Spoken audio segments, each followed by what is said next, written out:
Episode 272. Bang. It's great to have you. Holy cow, John. How did it get to 272? Well, God, it's been over a year, and we do them 4 days a week. I was told there'd be no math during tonight's debate. Remember that Saturday Night Live with Chevy Chase from the 70s? Now really dating us, Chase. Yeah.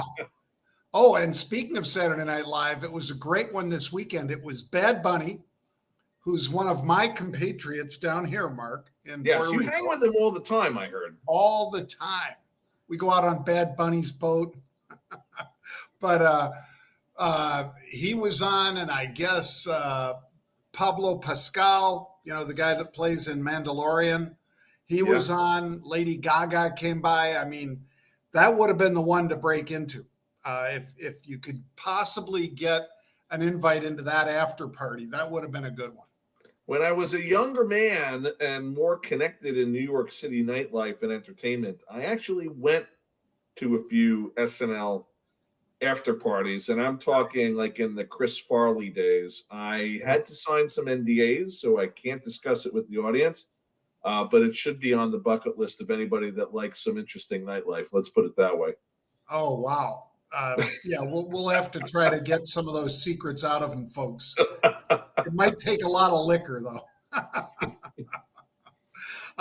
He is Marc LoPresti. I am John Najarian. Jared is handling the Dancing Bulls, Bears, and the topics that you see coming down the right side of your screen, the clock, everything. That's all Jared. And some of the weirdo sound effects, too, are also Jared. Everything but our makeup, John. That's the only thing he doesn't do. And it's not because I haven't asked. I have also. All right, folks, let's dive into the macro minute. And I'm going to quote Mark the IEA, the International Energy Agency, and say that fraught with uncertainty is what they said about oil markets because of Israel-Hamas and what's going on and when that ground war will begin and so forth. It's down $2 a barrel today, however, though, Mark. So that's my macro minute. Yeah, listen, it's a translation for our audience for finance speak. It's fraught with volatility, right? Which is oftentimes a synonym for uncertainty. I've been saying 100 a barrel in the not too distant future. I'm still saying it. And look, this market is on a hair trigger for any potential impact, whether it's a drone strike, whether it's something that happens in Iran. It's volatility, higher prices. We're going to pay more at the pump, and it's not when the ground war is going to start. When is it going to end? Very true. And as you said also, Mark, whether one of those drones hits one of the U.S. warships that are close by in the Gulf, or whether it hits an oil tanker or whatever, all of that could instantly just pop it over 100 a barrel. So I would not be short. And we got our second big oil deal of the last week. Last week it was ExxonMobil. This week it's their biggest competitor, Chevron, doing a deal. So I don't think fossil fuels are going away just yet, Mark. No, for sure. And Chevron gobbling up Hess. I bet they keep the brand, by the way, John. I think they should. It is a great brand, and I would hold on to that one. By the way, the stadium, Mark, that Bad Bunny usually plays in was just renamed Mobile Field. So they have a Exxon Mobil sign out there in the, I guess it would be along the third base line. It's a baseball stadium.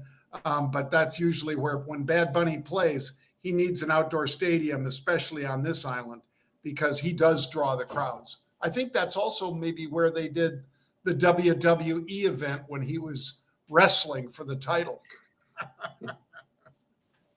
But let's go into fantastic futures, Mark. Fantastic futures. Bitcoin, baby. Bitcoin over 30,000 went up as high as 30,900 on hopes of that spot ETF that I believe BlackRock again last week reapplied for a slight variation of their spot ETF, Mark. So that's my fantastic futures, Bitcoin. Yeah, and it is pretty fantastic for Bitcoin and crypto, obviously the major coins, right? It's still not time to rejoice for people holding the altcoins, although some have had some decent performance. But a lot of talk about corporate and institutional adoption. The SEC's been a little quiet, certainly for Gigi, for Gary Gensler, withdrawing that important appeal with respect to that other ETF filing. So who knows? The question is whether or not it can hold 30,000. I'm not sure myself, but it's definitely good news for Bitcoin and crypto in general. Absolutely.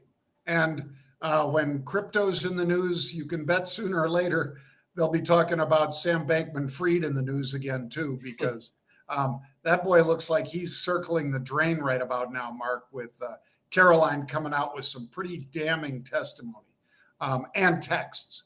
But let's instead focus on FMC, Mark, because this is a big ag giant, somebody in the ag sciences space that reported earnings that were half of what the street was looking for. The bottom line was half, even a little bit less.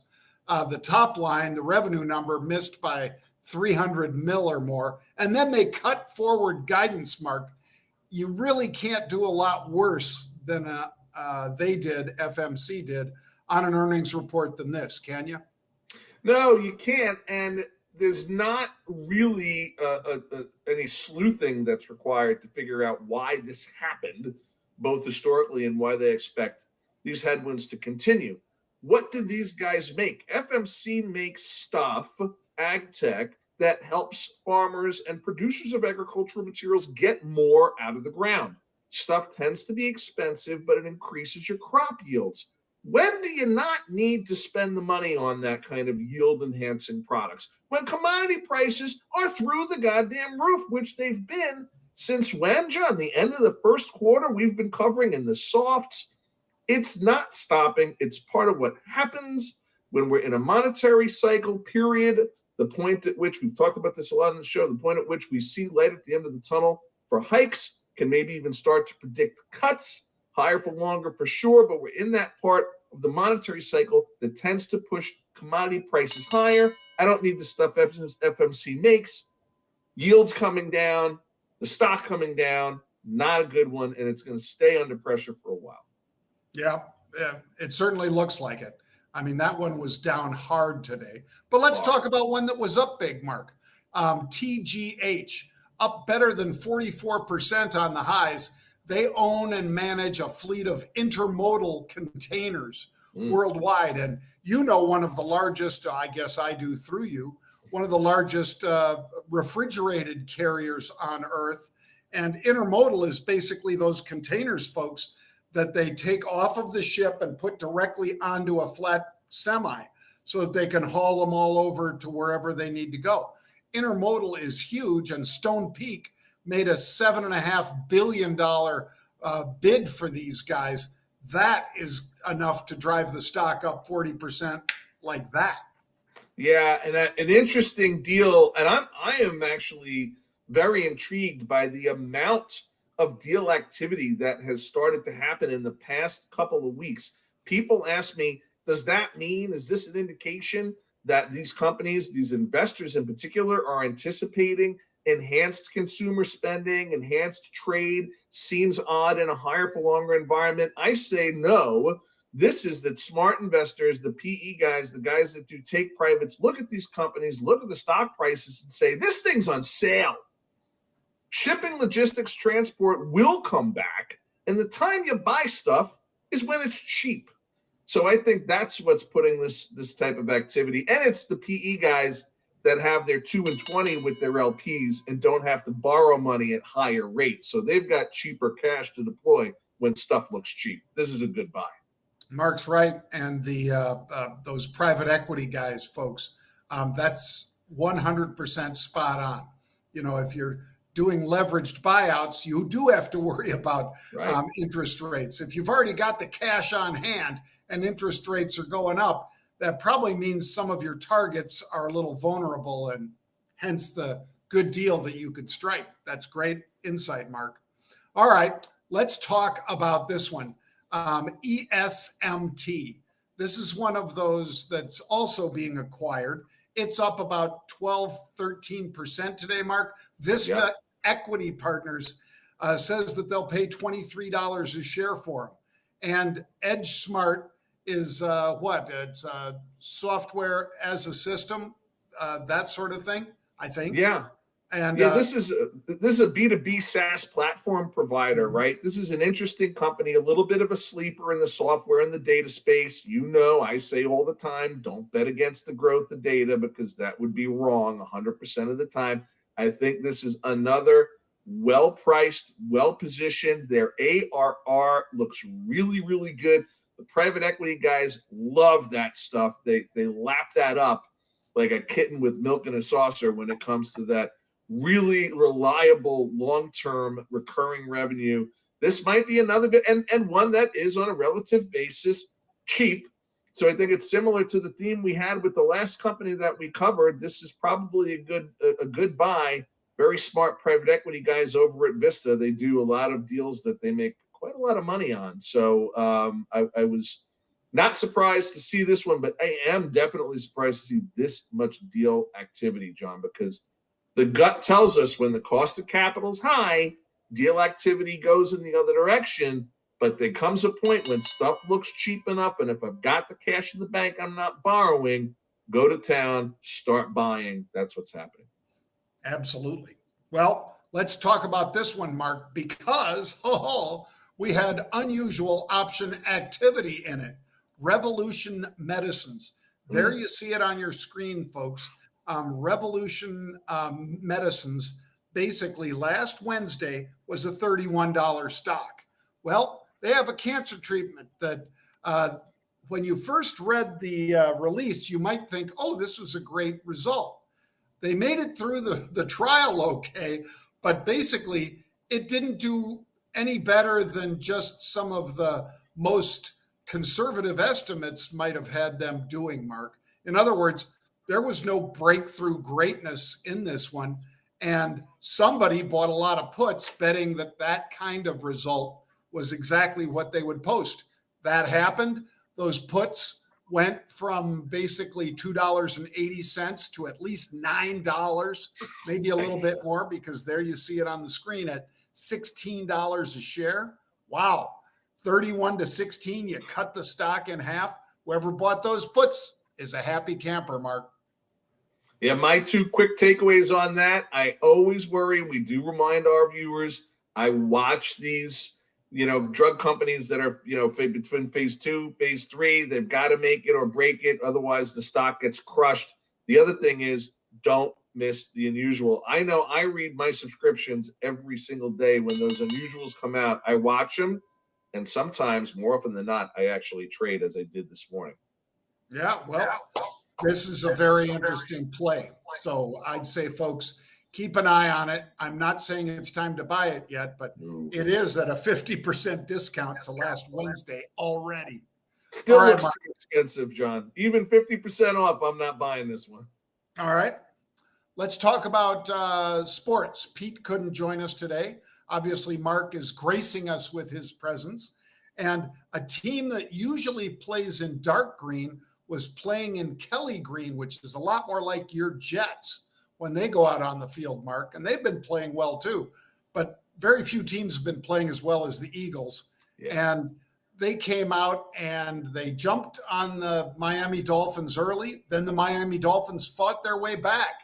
But then in the second half, it was all Eagles. Were you surprised either A, by the jersey's color, Marc, which made you think of your Jets, or were you thinking that maybe Miami might be a little overrated? Listen, first of all, it was a fantastic game. I watched all of it. My daughter being the major football fan in the family, in this point of the season, even if there's homework that's supposed to be going on, the major game, or at least what's at the top of her ticket, is definitely on in the background. So I enjoyed that game tremendously. Philadelphia was just unstoppable. Miami's defense, particularly in the second half, had really not a lot to say. as it relates to preventing that just really tremendous Philly defense. What I really loved about the game, John, and what I noticed in particular was the camaraderie among a lot of these players who have played together either in college or in different pro teams in the past. I felt there was a level of camaraderie among the two opposing teams doing the handshake and all of that you just don't see as often, or at least at that level. That was a great game. I love watching it. Yeah, I thought the same. I thought I don't think that Tua is done, the quarterback for Miami. He is a great athlete, and they've got a whole bunch of great receivers that he can throw to and that he does connect with a lot. But even Tyreek the Streak couldn't stop Philly last night. But let's switch it up, Mark, over to baseball, because Houston Astros against the Texas Rangers in a Game 7, winner take all. It's everything on this game, Mark. So the whole season comes down to this. Yeah. Most important night in baseball, and that unprecedented, intra-Texan rivalry continuing to play out. I think it's going to be a nail biter. I know all of my many dear friends in Texas are going to be watching this one glued to their screen. If you've got a conference call or a meeting or anything that anybody in Texas is supposed to be doing while this game is on, do not be surprised if it gets canceled or you get no-showed. Everybody's going to be glued to this one. And by the way, John, I don't want to forget, we do have a Venture Minute segment before we wrap the show. Let's do that. Let's get to the Venture Minute right now. I apologize. I missed it on the way in. So let's talk about Mode Mobile. This is what go ahead. It's a phone, folks, that pays you. At Mode, we make phones that let customers earn and save money directly from the things they already do, like playing games, listening to music, reading the news, even charging and unlocking. There are a lot of people that are Our Earn phone has the latest features, a powerful battery with rapid charging, 128 gig storage, a triple lens camera, and a 6.5-inch HD screen. But what really sets us apart is our commitment to affordability. So far, Mode has facilitated $150 million in earnings and savings for customers. Mode Mobile has over 2 million 5-star reviews, and our Earn phones are sold at Walmart, Best Buy, and Amazon. Every category of data that gets collected by your phone, and it's not just the Mode phone. You can buy the phone by Mode, which is pretty cheap. I think it's like $80 or $90. They're for sale at some pretty major retailers. But you can also download the app. Keep the phone that you have, get paid for your data, turn that paradigm on its head, and get free data and voice, which is great for a lot of folks. Or to your point, if you use it enough, you could even put a few shekels in your pocket. Mode is doing a crowdfund campaign. This is a paid advert. You saw the disclaimer at the top of the show. If you didn't, rewind, because we want you to read those disclaimers. Consider the risks before investing. But this is a really cool company that John and I like. You sat down with Dan, the CEO, at the NASDAQ about 6 or 7 weeks ago. We were really, really impressed. And it is not a concept phase. These phones and the OS are out there. You can use it today. Check it out at modemobile.com. Yeah, that's MODE, Mode Mobile, folks. Some pretty interesting stuff and a really bright team working on it. It usually is a very unique offering that gets Mark and I interested to this point, but this one certainly fits that category. All right, Mark, thank you for joining us today. Great insights. You can always check us out, folks, Monday, Tuesday, Wednesday, and Thursday at 1 p.m. Eastern Time on marketrebellion.com/edge, thestreet.com under their options section, or YouTube, Twitter, Facebook. We're all over the place. Spotify. Make sure you check us out tomorrow at 1 p.m. Eastern Time. Thank you again, Mark.